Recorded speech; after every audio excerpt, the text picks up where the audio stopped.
Hello and welcome. This is Mouse Gunner, and we're going to take a look at Mount and Blade Warband. Now, this is a game that was a predecessor to War of the Roses. It's published by the same producer, Paradox Interactive, and a lot of fans of Mount and Blade, which is an older game.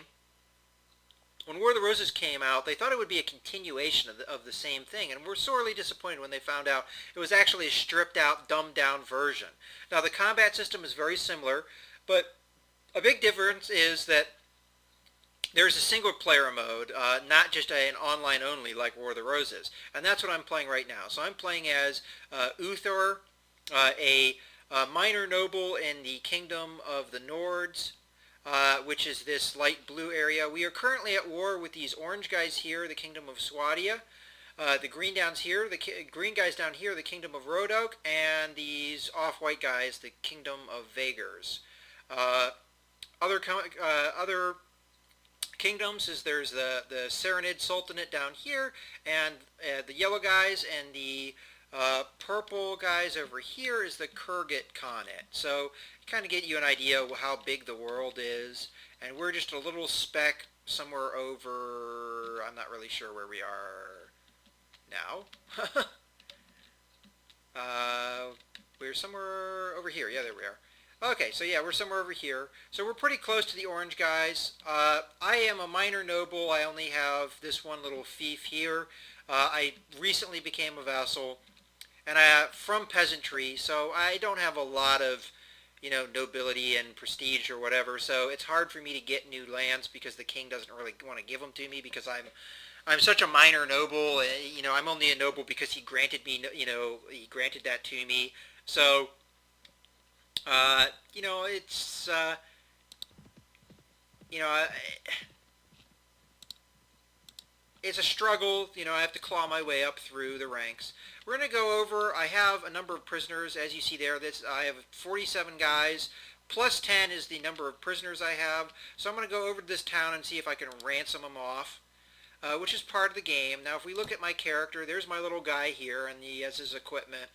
And as a matter of fact, it looks like I need to level myself up, so we'll put a point in agility, because for every 3 points you allow yourself to rank up in particular skills, one more point. So for the skills that are linked to this attribute, I can get that up to 5. We're going to put a skill into power throw, which increases damage with thrown weapons, which I do have. And we're going to put skill points into throwing weapons. As you can see here, usually I use this big axe strapped to my back, which is two-handed weapons. I can't level that up anymore because my Weapon Master skill is not high enough to level this up anymore, and possibly it's so expensive that the number of weapon points that I have is not enough to level it up. So I'm just going to go ahead and put that into throwing weapons, level that up, because throwing weapons are something I use. And then I'm going to go ahead and that's pretty much the level up system, so it's kind of got an RPG element to it. Looks like I was recently in a battle, so I'm pretty hurt from a recent battle, and it looks like a number of my soldiers are also wounded, so it looks like I gotta lick my wounds and what have you. As you can see, time progresses in the world as I'm moving along. So there's a bad guy there. I would love to go beat him up, but as I said, I've got wounded soldiers and what have you. As you can see, there's little updates of what's going on in the game world as time progresses. There's another enemy band right there. So we're going to go in here, and we're going to see if we can go to the tavern and ransom off these. Oh, here's a ransom burger right there, so that's good. We're going to talk to him, and we're going to skip through this because I know what he does. Essentially, we're going to sell off the prisoners I have. So these are all the prisoners I have. Now, one of them is a count. I can't sell him off. Essentially, at a random time, I'll be offered a ransom, which is going to be a big sum of money, and I have the choice of accepting it and selling him off.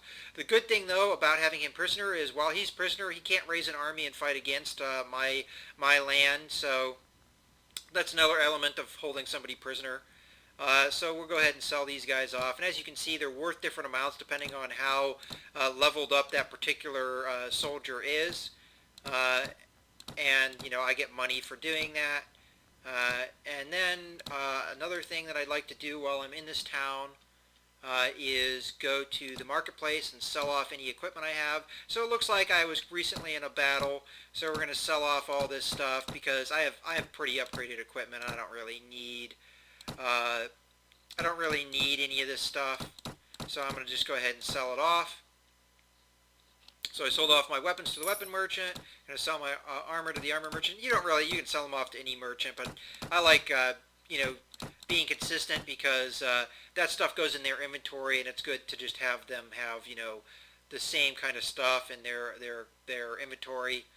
So we're going to sell that stuff off. Just trying to see if there's anything that I'd actually want to buy that would be an upgrade for me. It looks like these plate boots would be an upgrade, but it's more money than I have. So we're going to go ahead. Well, no, actually I have enough money to buy it, but I'm not going to worry about it right now. And we're going to go ahead and hit return, and we get the money. You can also, ride horses, hence the mountain blade element of it. My guy, being a Nordic warrior, which is kind of like a Scandinavian Viking type, he fights on foot. So, and that was my own personal choice, the way I play him. So, that's pretty much it for what I want to do in here. But you can go to the castle, talk to the Lord if he's there, and get quests and what have you. And I can show you some of my quests right now. Essentially, I have one to visit a lady. There's like a courtship element to this game, and that's one of the ladies that I'm courting, and she essentially said she wanted to see me, and I have 29 days to go talk to her, and she is pleased when she sees me, and it advances my courtship, progress along. Another one is offered to me by another one of the ladies I'm courted, and apparently this is a rival lord that is seeking her hand, and I can go fight him to tell him to, leave that lady alone.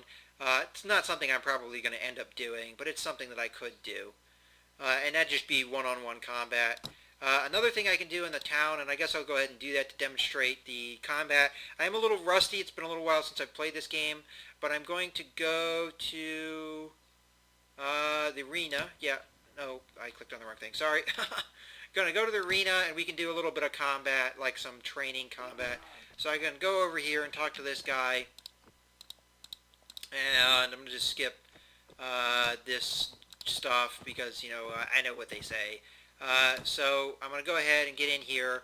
Now it kind of randomly spawns you weapons, and you kind of just have to work with it. Now right mouse button blocks. Now if you have a weapon other than a shield, you have to pick a direction to block in that direction. Now your attacks are based off of a mouse direction and a left mouse click. So to the right, I swing to the right. To the left, I swing to the left. And upward, I swing down like this. And then downward is a stab. So essentially, that's how the combat works. And I am a pretty,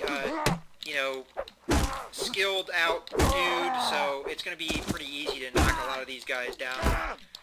Obviously, we're using training weapons, which are wooden rather than real weapons. Now, the damage that I came in with is persistent, so I am a little hurt coming into this. Now, there is a reward if you go through a bunch of these guys.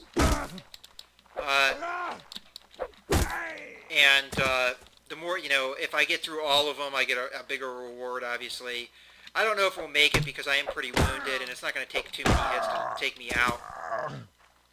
And this stuff, it starts getting harder. You start facing more skilled combatants as time goes on. Now, one criticism of this game, it is an older game, but it also is a game that doesn't have all that great of AI. So that is one downside to it. Now, hopefully I can get into a more pitched battle. Alright, so he broke my shield, so now I actually have to pick a direction to block in that direction. Let's see if I can show you how that works. So essentially I picked the left direction. Well, now it's not really doing what I want it to. I guess he has to actually be actively attacking me for it to show you the blocking. But essentially I picked the direction his attack was coming from to block in that direction to stop him from hitting me. I'm going to go ahead and see if I can pick up this shield, which I just did. Oh, okay, that's a new mechanic. I never knew you could stomp somebody like that. So the great thing about the shield is the archer guys that spawn in, I can block their arrows with it. Whereas if I didn't have that, I wouldn't be able to. Let's kick this guy and see what happens when we kick him. Alright, apparently it does a little bit of damage. Not as much as the sword, though. Might block, break a block or something. I'm assuming is what the function is there. So if he had a shield and he was just turtling behind it, I could probably kick him out of it. That's actually a mechanic I didn't know about because nowhere in the tutorial does it even tell you it exists.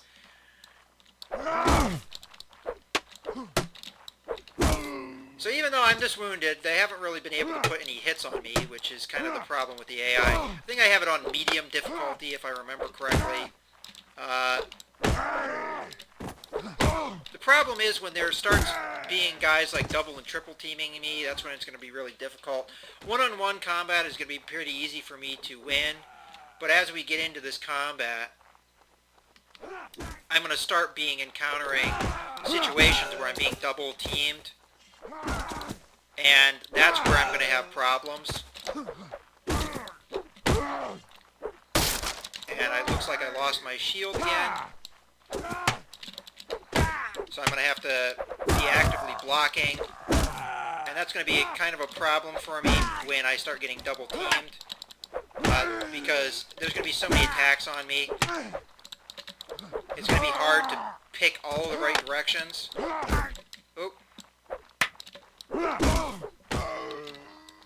Looks like there's only one guy left, and that's it.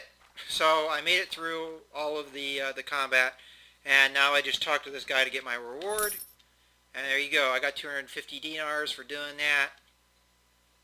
And that's a good way when you're early on in the game to get money and kind of level yourself up, because you level up your skills by doing them as well. So that's one way to kind of progress. So I hope I've demonstrated the combat pretty well there. So we're going to go ahead and leave. And we're going to try and find some guys to beat up on in a more pitched battle kind of thing. So let's see if we can find one of those lords that were wandering around here. Yeah, let's go and try and get this guy. Hopefully he's not moving too fast for my party. Looks like we'll catch up to him hopefully we get there before he goes into the castle. It doesn't look like we managed. So he kind of hid from us. You'll get that. Now this is a caravan we can attack, but because we're not at war with those guys, I'm not going to do it.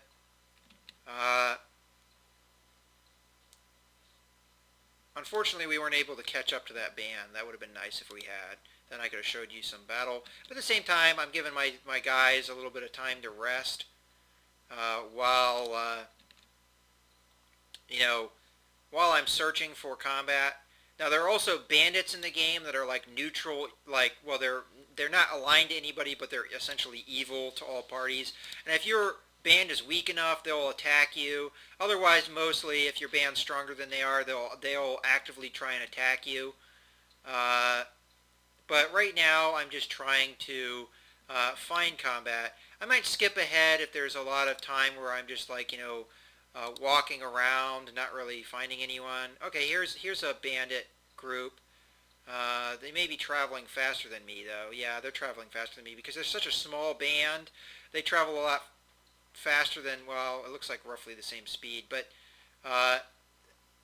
it's going to be hard to catch them because they have such a small band.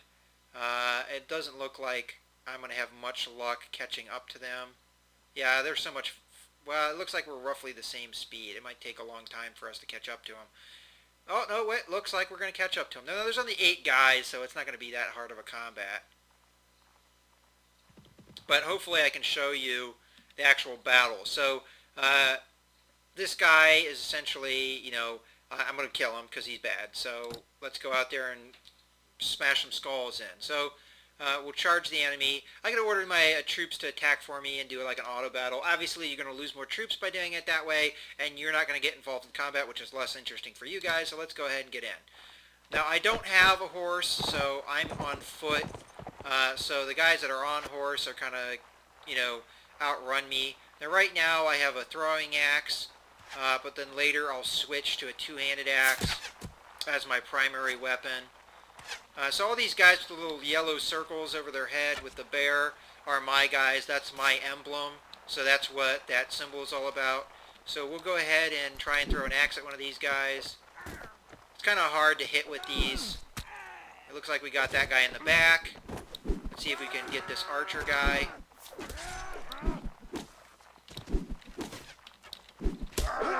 Yeah, we got him. Looks like this combat's going to be over before I really get any more guys. Yeah, that's pretty much it. That was pretty much it for the battle. Very quick because my guys outnumbered their guys so much. But so we can just hit tab to be done, as it says down there. And, you know, we killed 8. One of my guys got wounded. This is an actual, like, hero character. The worst that can happen to them is they get wounded. They don't ever die. Which is the same as your character. Now, there are a number of prisoners that they had that I can now rescue. And if I do that, essentially, I can, for 9 dinars, no, I get them for free, but then I have an upkeep of 9 dinars. I essentially get these guys for free, these manhunter troops. So we'll go ahead and do that, because it looks like I have room in my party for them. And we'll move them up in the line, because they're kind of like mercenaries, and I don't really care if they live. Essentially, the further up the line someone is, the earlier, the more in the front of the lines they are. And as you can see, I have a number of hero characters in my party. It looks like 4. 2 of them were wounded in that last battle, so they are, until they heal up enough, they're going to be not involved. And that's pretty much how that works. And now I can loot stuff, so it looks like I got a handful of items. There weren't that many guys there, so I'm not going to get a whole lot of loot. Now, the food is necessary to feed your guys. As time goes on, they'll eat the food. And if you run out of food, they'll start being unhappy and they'll start deserting, and your morale will really drop, which affects how well your troops do in combat. And I also got a set amount of money there. And you get some character interaction between the different heroes, which essentially is what I get here. So essentially these 2 characters in my party are getting along well. So she's just letting me know that they're getting along well. There's also the potential that a group, 2 of the heroes will not like each other, and they'll argue with each other, and then they'll, bicker amongst each other. And eventually they'll become so unhappy that they'll just want to leave. So you kind of have to monitor that. Certain heroes don't like each other. Now here's a big group of the Kingdom of Rhodoks men. They're probably going off to siege something. I don't want to be anywhere near them, though, because even one of them will wipe me out. And, well, not wipe me out, but they'll outnumber me. And if I go and attack one of them, all of them will join in, even though they're separate bands. So that would be, like 400 guys attacking me, and to my 50. And it looks like my fief was sacked while I was out adventuring. Unfortunately, I didn't know that was going on, and I couldn't do anything about it. And it was the Kingdom of Rhodoks guys, I think, that did it. If I look back at the recent messages,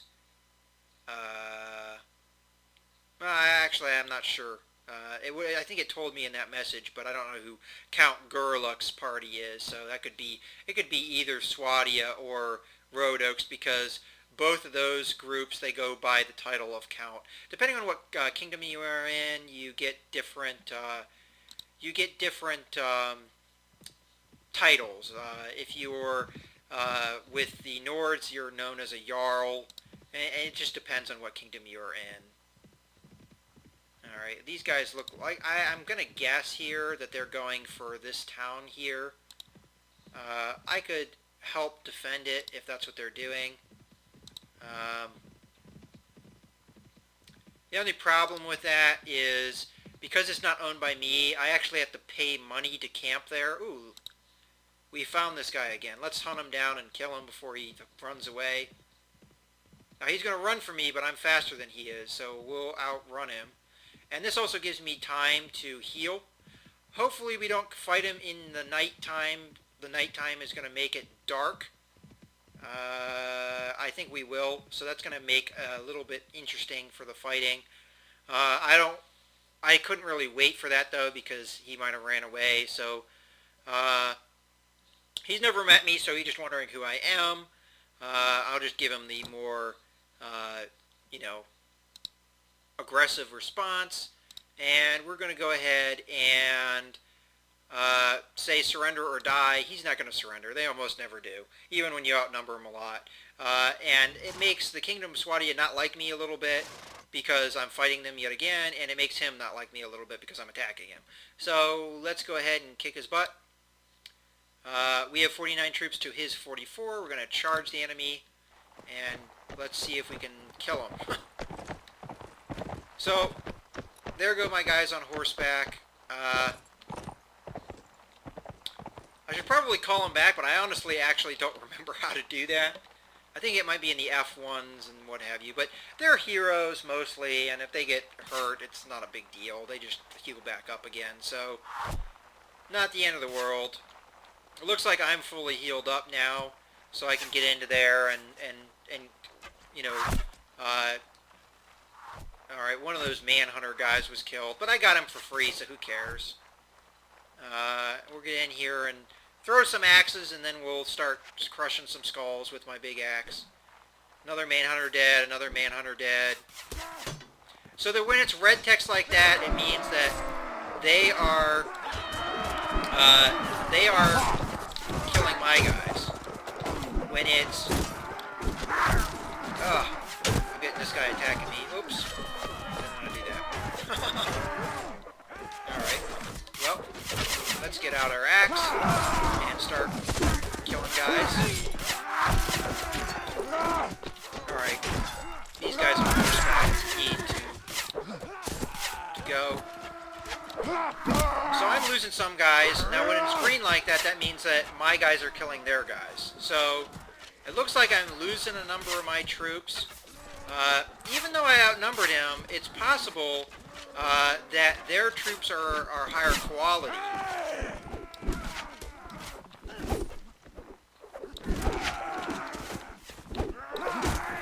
Alright, let's pull out our axe. And let's get over here and kill us some archers. As you can see, my weapon is very powerful. And it pretty much takes out guys in one hit. Oh, got hit by a crossbow. Alright, it looks like they only have one guy left and he's on the run. And there we have it. There's our battle. So, I got a little wounded there. Mostly because I let that mounted guy stab me in the back a few times. But that's pretty much it. So we've won, and now if I hit tab, we get the conclusion. So I lost a couple huntsmen, which are essentially archers. I lost almost all of, well, pretty much I lost all of the manhunters, but only one of them was wounded rather than killed. So for a total, I lost 6 guys. Now their army, on the other hand, was pretty much completely wiped out. And 33 of them were killed, and 11 of them were wounded. So the ones that were wounded, I have the option to capture. Now Count Playus, which was the count I just fought, he was able to escape the battle, so I don't get to capture him. And now I can just go ahead and capture all these guys. Let's make sure we capture the high value guys first, though. I don't remember. Is militia... I think most skirmisher are better than militia. And there. I essentially met my limit of prisoners. Now there is a prisoner skill that lets you have more and more prisoners. And I think it's for every skill level you have, you get 5 prisoners. So I met that level. So there's one guy I couldn't pick up, and that's pretty much it. And then we can loot. And as you can see, some of my food disappeared because my guys were eating it. So we'll go ahead and pick up the equipment that they had, as much of it as we can. And it tells you roughly what the buying price is. If it's only worth like 1, I'm not even going to bother picking it up. But that's pretty much it. And I also get a sum of money for beating them, and some experience for my troops. And now There are soldiers in my party that are ready to upgrade, and those are all the guys with the plus marks next to them. So I can turn this Nord trained footman into a Nord warrior. There's my choice, and it cost me 40 dinars to do so, so I go ahead and do that. The Nord warrior can be turned into a Nord veteran. I have 3 that are ready to upgrade, so we'll do that 3 times. We have a Nord veteran that can turn into a Nord Huskarl, and I have 1 that can do that. We have some Swadian crossbowmen, and it looks like I can turn one of them into a Swadian sharpshooter, so we'll do that. And that's pretty much all my guys leveled up. I have one of my hero characters that ready to level up. I'm not going to do that because it's the same kind of level up process as my main character, that they have the same stats and attributes and what have you. So that's pretty much it. And as you go through, like for instance, the Huskarls are the most elite infantry unit, and as you can see there, there's no option to upgrade because they're as upgraded as they can be. The Swadian sharpshooter is the most elite Swadian archer unit, and so on and so forth. Now the lower down units, you will have this grayed out upgrade option, so you know that they have another level that they can upgrade. And as you build up an army, you'll eventually get a lot of elite units, and your army will be more effective. So not all the time is the numbers necessarily telling you how strong an opponent is. It's actually the level of their troops is another determining factor. So even though I might be outnumbered 2 or 3 to 1, if I have a bunch of very elite infantry, they can very easily even out those numbers. So I hope you've enjoyed coverage of Mount and Blade, and hopefully you've gotten a little bit of a look at what Mount and Blade is like.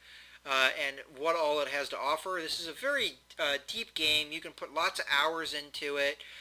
It's got a lot of RPG elements in it, and you've got actual pitched battles. The AI is a little questionable, as I said, but it's pretty good for an older game, and the combat's pretty more. It's pretty in depth. This is one of the first realistic medieval combat games, trying to add in, a little bit more realistic combat.